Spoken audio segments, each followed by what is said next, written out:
buenos días, bienvenidos a las aperturas de los mercados, donde encontrará toda la información sobre las monedas y los mercados del mundo. Así las cosas, pues les damos la bienvenida. Nicolás, bienvenido a este espacio y les cuento que a esta hora ya empezaron a operar las bolsas internacionales y vamos a revisar entonces cómo le fue a Wall Street durante la jornada.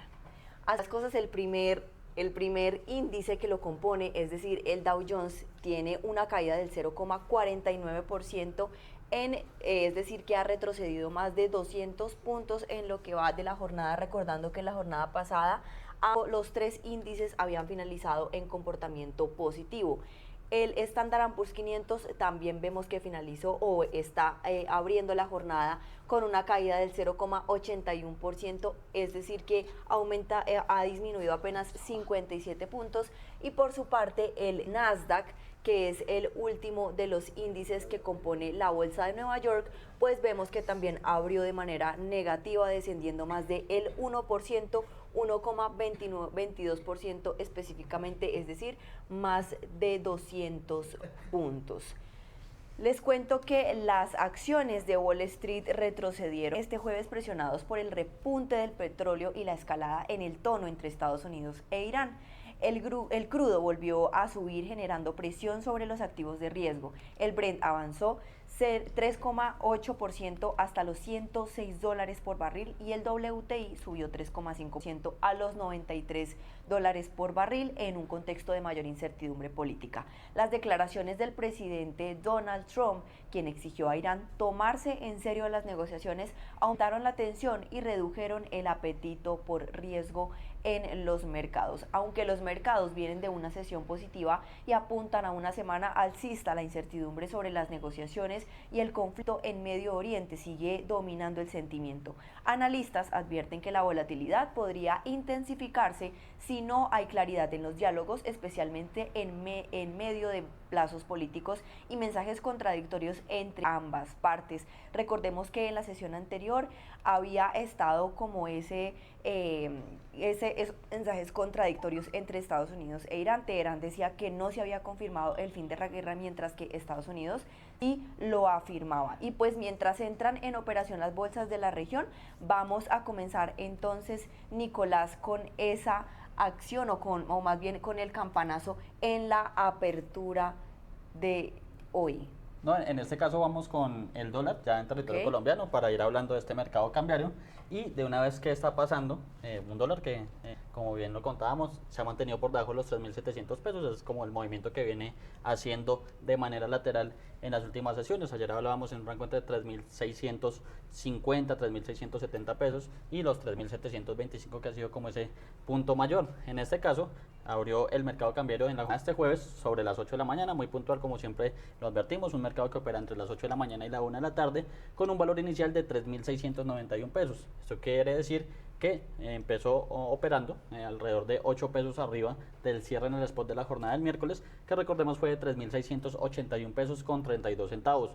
De momento ya vemos que se desaceleró un poco esa subida y sigue operando al alza, pero de manera más leve. Tenemos una cotización actual de 3.684 pesos con 50 centavos y un promedio de 3.686 pesos con 54 centavos. Ya pasados los primeros 41 minutos de operaciones de este mercado, pues recordamos que la tasa representativa del mercado que rige este jueves es de 3.688 pesos con 46 centavos y la divisa, como bien lo arroja la gráfica, ha fluctuado entre un mínimo de 3.682 pesos, un valor que aproximadamente alcanzó sobre las 8 y 29 minutos de la mañana, y un máximo de 3.694 pesos que alcanzó pues recientemente, arrancó operaciones este dólar con ese pico que vemos sobre las 8 y 2 minutos de la mañana. Entonces ahí interesante de momento el movimiento. Y en cuanto a los volúmenes de negociación, tenemos que se han transado 43 millones de dólares en un total de 114 operaciones. Luisa, un promedio y un movimiento bastante normal en este mercado colombiano, básicamente reaccionando a lo que nos contaba, que es básicamente todo el tema internacional, obviamente las tensiones que se van dando en materia de estos mercados y también algo que se transmite al mercado colombiano. A propósito de esta apertura, precisamente en Colombia, esto prevé y nos explica Juan Pablo Vieira de JP Tactical Trading el comportamiento de la divisa. El dólar a nivel global continúa en un proceso de consolidación, estamos en una zona que llevamos desde abril del año pasado, prácticamente un año, no aparecen compradores con la capacidad de cambiar tendencia. Seguimos respetando los rangos de piso y techo respectivamente en el DXY. En Colombia tenemos un techo muy fuerte en los 3.760, 3.750 y un piso estructural en los 3.640, 3.670.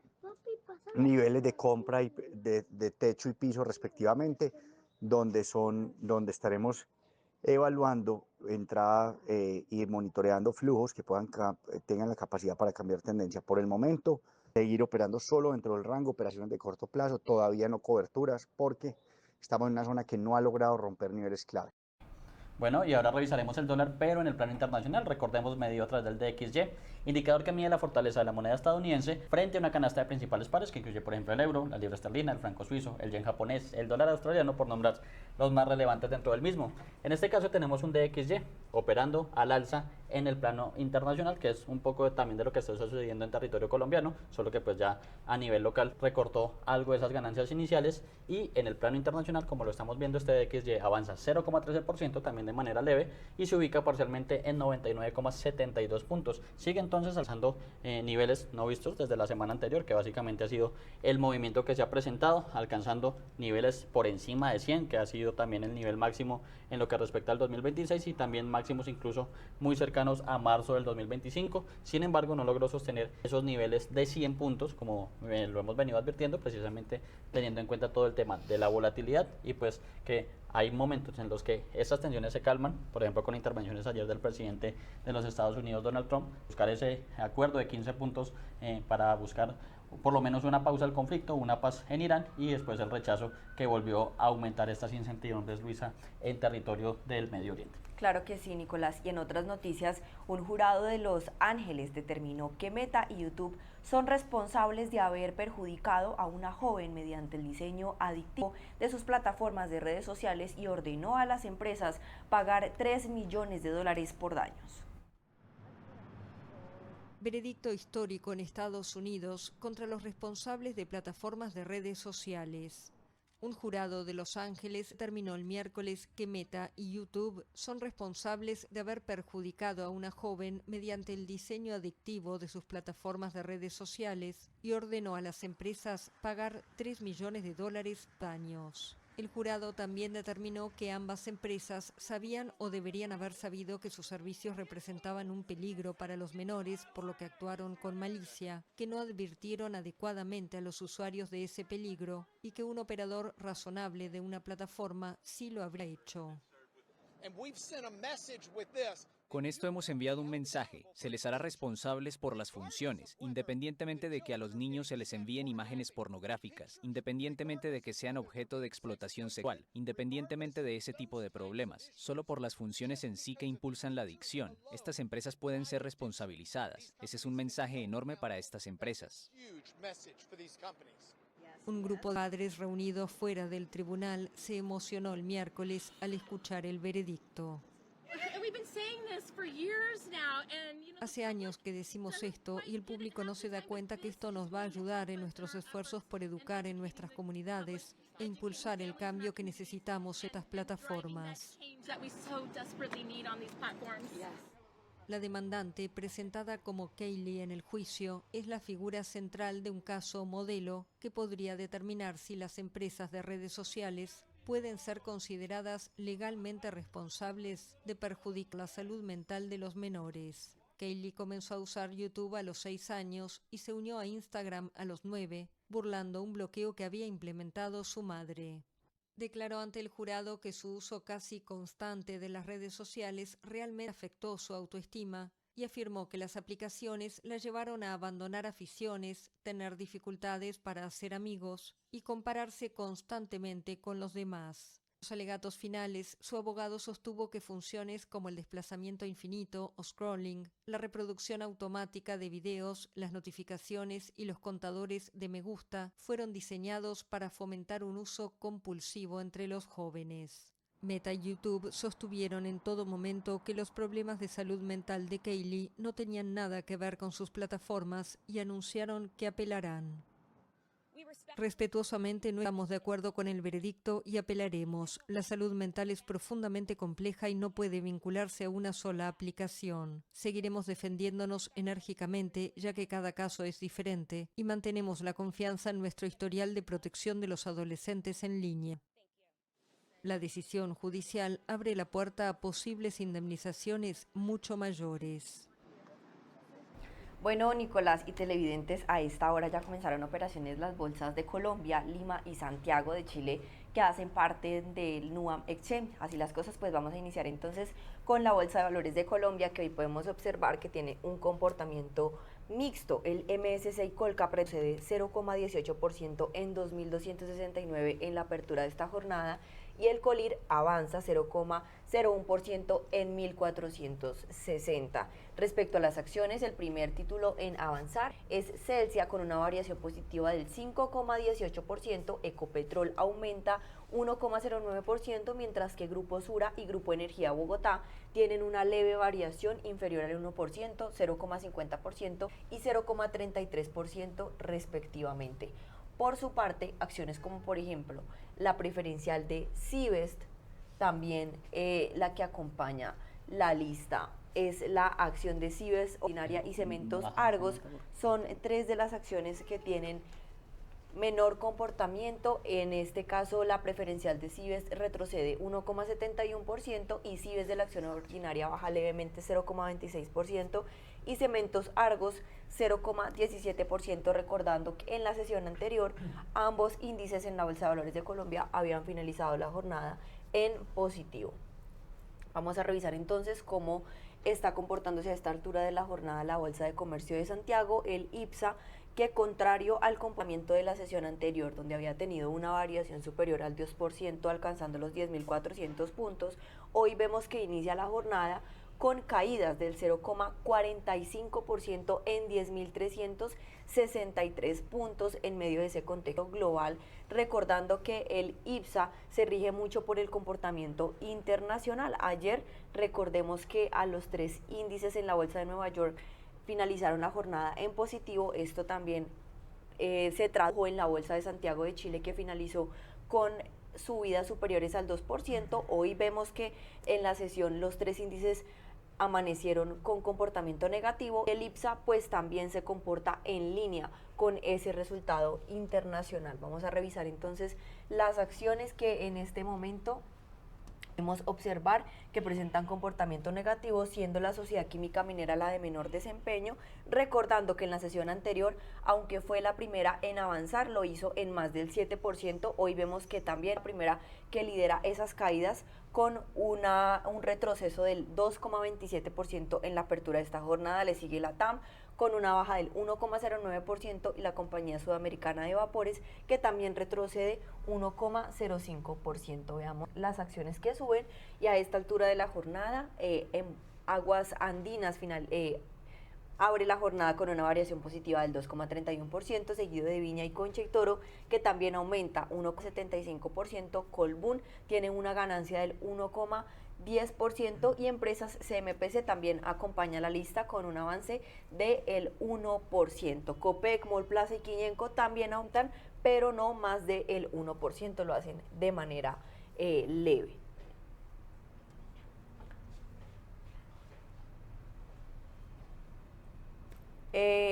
Siguiendo entonces con las bolsas que integran NUAM, vamos a darle paso a la Bolsa de Lima, que hoy vamos a volver a cargar la página para saber exactamente cómo está empezando a operar, recordando que en la sesión anterior también había aumentado, también había finalizado en positivo. La Bolsa de Santiago, la Bolsa de Lima y la Bolsa de Colombia habían finalizado la sesión anterior de manera positiva. La Bolsa de Valores de Colombia lo había hecho en más del 1%, la Bolsa de Santiago en más del 2% y el índice general de Perú había aumentado ayer en la jornada más del 3%, lo que se tradujo en una jornada positiva para los índices de NUAM. Sin embargo, hoy vemos que amanecen Colombia en mixto, Santiago de Chile en negativo, y vemos que Lima también acompaña ese resultado con una variación negativa del 0,63% en 51.129 unidades. Bueno, y en este caso, Luisa, volvemos a hablar entonces de los mercados de los Estados Unidos y les cuento que los rendimientos de los bonos del Tesoro en dicho país suben durante este jueves, mientras los inversores asimilan los mensajes contradictorios sobre el estado de las negociaciones entre los Estados Unidos e Irán. Les cuento en este caso que los mercados globales han tenido dificultades para descifrar las declaraciones contradictorias de Washington y Teherán en las últimas 48 horas con respecto al estado de dichas conversaciones de paz. Estados Unidos afirma que se han estado llevando a cabo negociaciones sobre un plan de paz propuesto, mientras que Irán niega cualquier interacción directa con Washington sobre dicho tema. Según informes, el ministro de Asuntos Exteriores de Irán, Abbas Araghchi, declaró el miércoles a los medios estatales que los funcionarios estaban revisando una propuesta estadounidense para poner fin a la guerra, pero afirmó que Teherán no tenía la intención de entablar conversaciones con los Estados Unidos. En ese sentido, los medios estatales iraníes también informaron el miércoles que la República Islámica rechazaría una oferta de alto al fuego de Estados Unidos y que en su lugar presentaría una lista de 5 puntos que otorgaría a Teherán el control del estrecho de Hormuz, una vía fluvial clave. El jueves el presidente Donald Trump declaró en Truth Social que Irán, abro comillas, más vale que se lo tome en serio pronto antes de que sea demasiado tarde, porque una vez que eso ocurra, no habrá vuelta atrás y no será bonito, cierro comillas. Esto fue lo que dijo el presidente de los Estados Unidos a través de su red social Truth Social, o en este caso su red de medios que maneja básicamente en territorio estadounidense. Revisaremos entonces cómo se comporta la deuda pública a esta altura de la jornada. Recordemos, ayer tuvo una importante caída en tasa en sus principales referencias en Estados Unidos, pero nuevamente ante la incertidumbre, como bien lo contaba Luisa, pues no vuelve a subir estas tasas en territorio estadounidense, como ha sido la constante desde hace 26 días que estalló esta guerra en Medio Oriente. En este sentido, tenemos entonces un bono de referencia a 10 años que sube parcialmente 3 puntos básicos y de este modo llega a un nivel del 4,36%. Recordemos que en el caso de la deuda pública siempre hay un comportamiento inverso. Cuando suben las tasas, cae el precio del papel o del bono puntualmente, por lo que podemos hablar de una desvalorización que se ha ido extendiendo, como bien lo arroja la gráfica, en estos 26 días de conflicto y pues es contrario a lo que pasa habitualmente en épocas geopolíticas agitadas o en zonas de conflicto. Generalmente los bonos de referencia, como lo hemos venido recordando, son activos de refugio seguro y al aumentar las tasas lo que está pasando es que pierden esa calidad y pues los inversores acuden a otro tipo de activos como lo es el dólar o incluso las monedas europeas o incluso el oro, que también ha sido considerado tradicionalmente un activo de refugio seguro, pero también está teniendo comportamientos muy volátiles en este tema geopolítico actual. En otro de los sectores importantes les cuento que los precios del petróleo suben el jueves después de que Irán indicara que no tenía intención de mantener conversaciones directas con los Estados Unidos en medio de este conflicto, incluso mientras una propuesta de ese país para poner fin a la guerra está siendo revisada por altos funcionarios en Teherán. Esto según declaraciones del ministro de Asuntos Exteriores de la República Islámica. En ese sentido, les cuento que el ministro de Asuntos Exteriores, Abbas Araghchi, declaró el miércoles a los medios estatales que los intercambios entre los dos países a través de mediadores no significan negociaciones con Estados Unidos. Esto según informó la agencia Reuters. Los medios estatales iraníes informaron que Teherán rechazaría una oferta de alto al fuego de Estados Unidos y que en su lugar había establecido sus propias condiciones para poner fin al conflicto de 26 días. Estas últimas declaraciones se produjeron mientras Washington y Teherán seguían ofreciendo versiones contradictorias sobre el estado de las conversaciones, básicamente, y Trump declaró el martes que los Estados Unidos e Irán están en negociaciones y sugirió que Teherán está deseoso de llegar a un acuerdo a pesar de que la República Islámica ha negado cualquier conversación directa. Desde el despacho Oval, Trump, cabe señalar, afirmó haber retirado sus amenazas anteriores de atacar la infraestructura energética en la República Islámica. Esto debido a que están negociando. Eso fue lo que afirmó en ese momento el republicano. Los analistas del banco de inversión TD Securities afirmaron que es poco probable que la reciente crisis del petróleo desencadene una respuesta política agresiva por parte de la Reserva Federal. Si bien los mercados han comenzado a descontar el riesgo de subidas de tipos de interés en medio de las elevadas expectativas de inflación, TD afirmó que es más probable que la Reserva Federal se mantenga en una actitud de esperar y ver y que su liderazgo siga inclinándose por recorte de tipos hacia finales del 2026. Bajo ese contexto vamos a revisar cómo se comportan las principales referencias del petróleo, hablando inicialmente del Brent, que es el de referencia europea, y el de referencia mundial, fundamental para empresas como Ecopetrol y Petrobras en sus temas financieros, y que ayer tuvieron una caída, pero no logró romper ese nivel clave, si se quiere, de los $100 por barril, y nuevamente se fortalece en medio de la incertidumbre internacional que vuelve a tomarse los mercados a nivel mundial. En este caso tenemos un petróleo de referencia Brent que gana de momento 4,09% y de esta manera se ubica en $106.40 por barril, mientras que el WTI de referencia estadounidense, y también había tenido un comportamiento negativo durante la sesión anterior, también está subiendo entonces en la jornada de este jueves. Específicamente gana 3,47% a esta altura y llega de esta manera a $93.45 el barril. Ahí Luisa, nuevamente variaciones positivas del petróleo, que ha sido la constante. Han ganado aproximadamente $40 desde que estalló el conflicto y pues vuelven entonces a tomar impulso en lo que respecta a la presente semana, Luisa. Claro que sí. Por otro lado, Nicolás, les cuento que el gobierno de México informó este miércoles que ha retirado 128 toneladas de residuos de crudo en costas del Golfo de México de un derrame de hidrocarburo registrado desde inicios de marzo. El gobierno de México informó el miércoles que ha retirado 128 toneladas de residuos de crudo en costas del Golfo de México, luego de un derrame de hidrocarburo registrado desde inicios de marzo. La administración de la presidenta Claudia Sheinbaum investiga el origen del derrame, cuyos daños se extienden a lo largo de 165 kilómetros de litoral entre los estados de Veracruz y Tabasco, según estimaciones oficiales.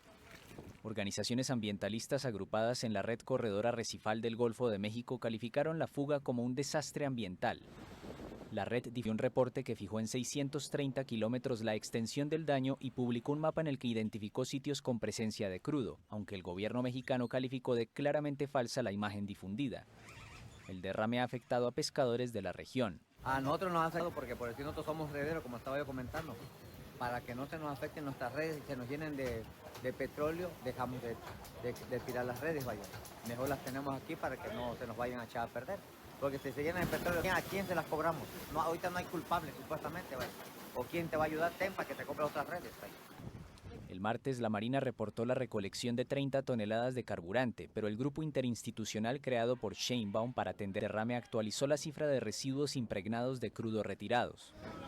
Las autoridades añadieron que se mantiene una investigación técnica y científica para determinar el origen del hidrocarburo con apoyo de buques y drones. Sheinbaum ha descartado la responsabilidad de Pemex en el derrame y ha señalado que la fuga habría sido provocada por una empresa privada. La organización Greenpeace reportó en octubre pasado que entre 2008 y 2024 Pemex estuvo vinculada con 1.146 casos de contaminación por hidrocarburos. La semana pasada 5 personas murieron en un incendio en una refinería de la petrolera estatal, que registra varios accidentes en los últimos años en sus instalaciones. Luisa, 9:01 de la mañana. Con esta información ya repasamos lo que fue básicamente el dólar, las bolsas de integración NUAM y también esta información relevante de los mercados internacionales, específicamente de la primera economía del mundo en la jornada de este jueves, Luisa. Claro que sí, Nicolás, y nos vemos entonces en la tarde para revisar de qué manera cerraron los mercados internacionales y regionales. Así las cosas, los invitamos a seguir conectados a Primera Página Televisión, el canal de los negocios.